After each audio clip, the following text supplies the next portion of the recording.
Bismillahirrahmanirrahim. Assalamualaikum warahmatullahi wabarakatuh. Selamat sejahtera. Alhamdulillah kita bertemu lagi dalam Ramadan yang ke-28.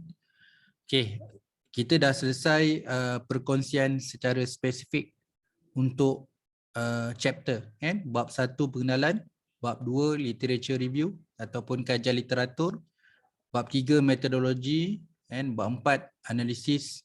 Dan kemudian bab 5 kita ada perbincangan dan juga kesimpulan, atau bab 5 itu sendiri dipanggil sebagai kesimpulan, bab kesimpulan. Jadi kita ada 6 siri.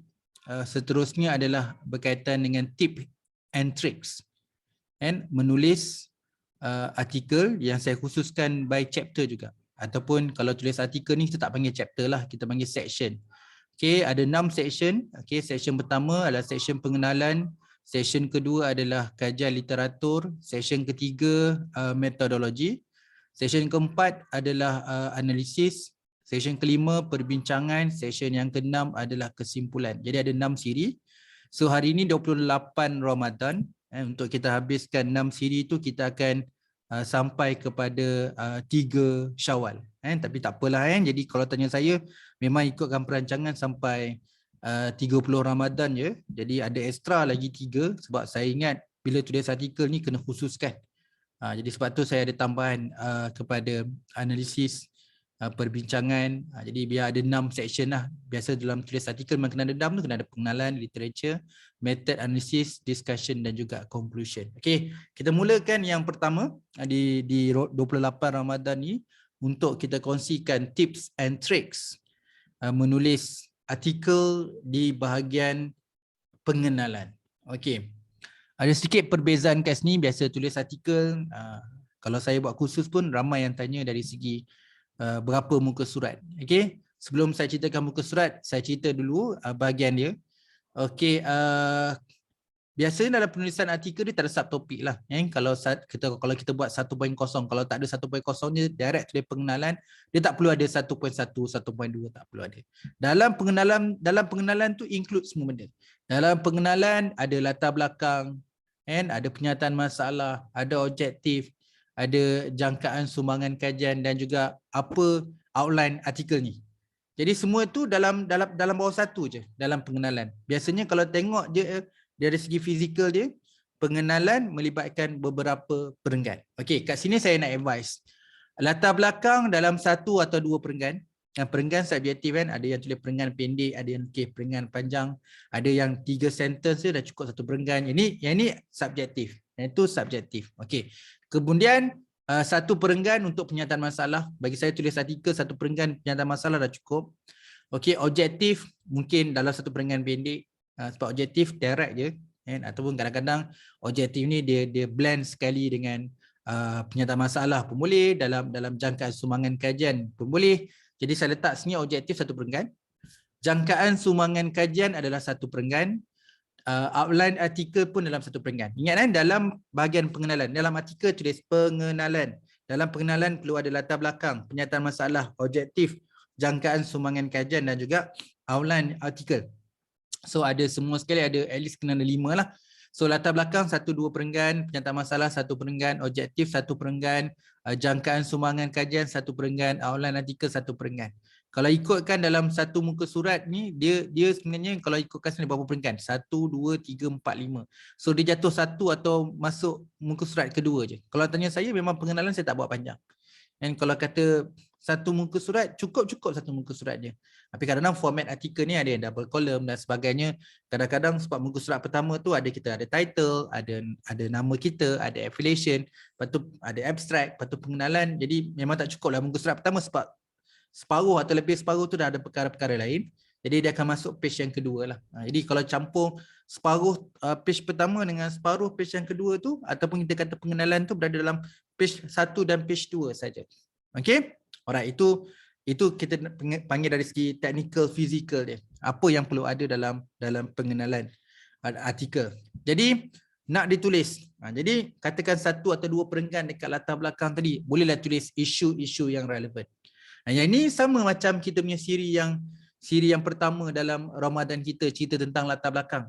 Memang nampak macam saya susun tu macam bab pengenalan latar belakang. Tapi poin latar belakang tadi kita boleh rujuk balik. Siri 1 Ramadan tahun lepas dengan siri yang 2 untuk Ramadan kali ini. Di awal-awal saya cerita tentang apa itu latar belakang. Jadi isu-isu yang relevan dan praktikal saja. Dia perlu ringkas lah. Mungkin dalam tesis mungkin tulis sedikit panjang. Tapi dalam artikel ni pendek je. Fokus kepada bukan merujuk pada tajuk tesis, merujuk pada tajuk artikel. Satu tesis boleh menghasilkan berpuluh-puluh artikel. Jadi kita fikirkan apa tajuk artikel yang bersesuaian dan latar belakang itu ditulis berdasarkan isu-isu berkaitan dengan topik ni. Yang praktikal dan relevan dalam artikel ini sahaja. Seperti mana dalam tesis, penulisan artikel juga sangat mementingkan. Kat sini saya tulis juga untuk setiap anak panah, alignment harus alignment, ringkas, relevan dalam penyelidik. Relevan dalam penyelidikan lah. Jadi kalau penyelidikan tu masukkan kita punya purpose kita artikel ni lah, topik artikel ni lah. Jadi topik ni of course kebanyakan kita menulis artikel based pada research base. Ataupun kita konsep kita observe atau review pun tetap kita masih lagi mengekalkan investigation as the researcher tu. Okey, jadi pastikan alignment, ringkas dan relevan lah. Okey, yang kedua penyataan masalah. Sama macam latar belakang tadi, kalau nak lebih kupas yang mendalam boleh refer Ramadan yang sebelum ni, topik kita dekat penyataan masalah saja. Okey, masalah penyelidikan yang ingin diselesaikan dalam artikel ni. Okey, kenapa tulis artikel ni? Apa masalah dia? Di situlah penyataan masalah kita tulis dalam satu perenggan. Ceritalah dalam konsep artikel ni apa masalah yang kita boleh selesaikan dalam konteks penyelidikan yang akan dilaporkan dalam kita punya artikel ni. Okey, yang seterusnya adalah objektif dan persoalan kajian. Yang ni pun tak perlu panjang. Kadang-kadang dalam satu sentence je. Kat sini saya letak satu perenggan lah, tapi dia mungkin boleh jadi satu sentence atau dua sentence. Objektif yang slide lah, objektif yang jelas. Ini saya letak smart juga lah, specific, measurable, analisis, realistic dan timeliness. Kalau you perasan sebenarnya kalau saya sebut smart ni bukan hanya untuk bahagian objektif dan persoalan kajian, penyataan masalah pun harus smart. Okey, kemudian masih dalam perkenalan, beberapa perenggan latar belakang, satu perenggan penyataan masalah, satu perenggan objektif, kemudian adalah jangkaan. Okey, dia macam tesis kan, kita ada significance of the studies dekat bab 1. Jadi dekat bahagian pengenalan tu kita kena beritahu okey artikel ni apa dia punya contribution. Kita letak jangkaan sumbangan kajian tapi ringkas. Nanti bab kesimpulan pun akan cerita lagi kesumbangan tu. Jadi bahagian pengenalan ni dia nak tahu apa isunya, apa masalahnya, apa objektifnya, apa yang potential dia, apa kandungan konten yang ada dalam artikelnya. Okay. Tapi sebelum tu kita cerita dulu sumbangan. Jadi sumbangan ni ceritalah secara ringkas. Walaupun kita dah belajar kan, secara detail sumbangan tu ada 5, iaitu theoretical, method, empirical, practical dengan persekitaran. Tapi dalam konsep penulisan artikel bahagian ni ringkas je. Mungkin tidak melibatkan kelima, tapi kekuatan keutamaan dalam artikel ni lebih kepada mana. Okey, seterusnya yang terakhir kita tutup dengan bahagian pengenalan kita adalah nak beritahu artikel ini akan membincangkan. Jadi tulis outline. Artikel ini akan membincangkan kita punya seterusnya artikel ni, maksudnya beritahu dalam bab 1. Dalam bab 1 akan cerita tentang latar belakang masalah objektif dan jangkaan sumbangan. Seterusnya dalam literature review, apa dia yang kita akan bincangkan. Dalam method, apa yang akan dibincangkan. Cuba perhatikan dalam penulisan artikel. Kebanyakan orang tutup di dalam bahagian pengenalan tu adalah outline artikel. Jadi orang tahulah bila baca je kat pengenalan dia tahu dah. Oh, next lepas ni dalam literature review dia nak bincang apa. Dalam method nak bincang apa. Dalam analisis dapatan dan juga dalam bahagian kesimpulan nak bincang apa. Secara ringkas outline itu dibincang, ditutup di bahagian pengenalan artikel. Okey? Jadi sangat-sangat penting kita kena tahu konsep bila nak tulis artikel. Orang tanya kat pengenalan nak tulis apa. So 5 ni lah latar belakang, penyataan masalah, objektif, jangkaan sumbangan dan juga outline artikel. Okey, saya tambah bawah tu ada 4 perkara. Okey, kalau kita tulis pernyataan kan, pernyataan tak kisahlah pernyataan dalam penyataan masalah, pernyataan dalam objektif, pastikan dia jelas. Perenggan ditulis dalam 3 hingga 6 sahaja. Relevan, menarik dan lengkap. Jadi kalau tanya saya secara keseluruhan lah. Selain daripada saya bagi tips tadi, kita boleh katakan kalau tengok penulisan artikel, tengok bidang lain, tapi kalau tanya saya jenis orang yang bahagian pengenalan tu nak bagi jelas. Tapi ada yang saya jumpa bahagian pengenalan kadang-kadang bermula dengan 3 perenggan hingga ke 6 perenggan. Mungkin kita jumpa 7 dengan 8 subjektif juga, tapi saya ambil dalam mungkin kebiasaan saya mengamalkan, dia memerlukan dalam 3 hingga 6 perenggan saja.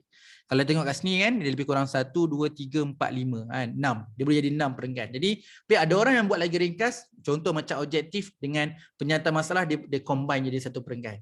Ataupun latar belakang dengan penyataan masalah dia combine jadi satu perenggan. Jangkaan sumbangan jadi satu perenggan. Awalan artikel jadi satu perenggan. Tu jadi 3 perenggan tu. Jadi itu logik dia. Flexible and subjectively. Kemudian perenggan harus tersusun. Janganlah cerita sumbangan dulu. Start dengan latar belakang, penyataan masalah, objektif, jangkaan sumbangan dan juga awalan artikel. Perlu ikut sequence. Yang ketiga adalah penulisan yang pakar dan bertepatan. Jadi, first impression, penulisan bagi pengenalan ni, orang akan perhatikan detail. Siapa yang orang kita cite, jadi make sure yang kita cite tu prominent authors. Tahun yang kita cite tu make sure lah tahun terkini sebab menggambarkan recently, isu yang terkini. Kan? Jadi, benda tu memang orang lihat di muka surat pertama dan kedua lah. Kan? Jadi, di bahagian awal ni. Jadi, orang nak tengok supaya yang kat situ akan memberi impak kepada kualiti citation atau disebut quality material lah dalam penulisan. Jadi make sure orang yang kita rujuk tu memang pakar dalam bidang. Okay, kemudian citation tadilah, make sure reality, nak kaitkan dengan reality semasa, practical, kita kena melibatkan citation yang terkini. Saya cuma nak advise sedikit tentang citation ni berkaitan dengan artikel ni. Kalau kita nak cite artikel ni, kalau kata you nak hantar dekat Emerald tu publisher, so you kena banyakkan citation di Emerald. Kalau you nak hantar dekat publisher tu Taylor & Francis, you kena banyakkan citation dekat Taylor & Francis. Memilih jurnal yang untuk dihantar ni sebagai mencari dari segi aspek kesesuaian. Kadang-kadang chief editor kadang terfikir, kenapa you boleh hantar artikel kat kami? Walhal you tak cite pun satu jurnal daripada publisher kami. Kalau tanya saya, katalah nama jurnal A. Okay, kita kena cite jurnal A. A tu terbit dekat publisher Emerald. Jadi kita kena cite beberapa artikel yang jurnal itu duduk bawah under umbrella Emerald juga. Okey. Jadi kesemua ini sangat penting dalam pengenalan. Make sure dalam pengenalan kita ada latar belakang, penyataan masalah, objektif, jangkaan ataupun sumbangan kajian dan juga kita punya outline artikel. Make sure kita punya bahagian pengenalan sebab orang akan tengok dari segi kita punya quality authors dan juga dari segi tahun, kita punya citation, quality penulisan itu sangat penting, practical, relevant dan khusus kepada apa yang kita ingin kaji saja. Tak perlu terlalu panjang. Recommend saya hanyalah dalam 3 hingga 6 perenggan. Tapi ini subjektif, boleh tambah. Sebab kalau tanya saya, macam mana kita nak measure berapa perenggan ni, kena tengok jurnal tu. Kalau saya nak hantar kat jurnal A, saya kena investigate dekat jurnal A, saya dapatkan range. Kebiasaan, range kena ambil yang baru lah, isu-isu yang terbaru 2022, 2021, saya dapat range minimum and maximum. Jadi saya berada dalam range. Okey, itu saja perkongsian saya untuk tips bagaimana nak menulis bab 1 dengan baik. Okey, kita akan jumpa untuk siri seterusnya, tip tulis artikel untuk kajian literatur pula. Okey, terima kasih lagi sekali. Mohon maaf atas kekurangan dan kesilapan. Kita jumpa untuk siri seterusnya, insya-Allah. Terima kasih. Assalamualaikum dan selamat sejahtera.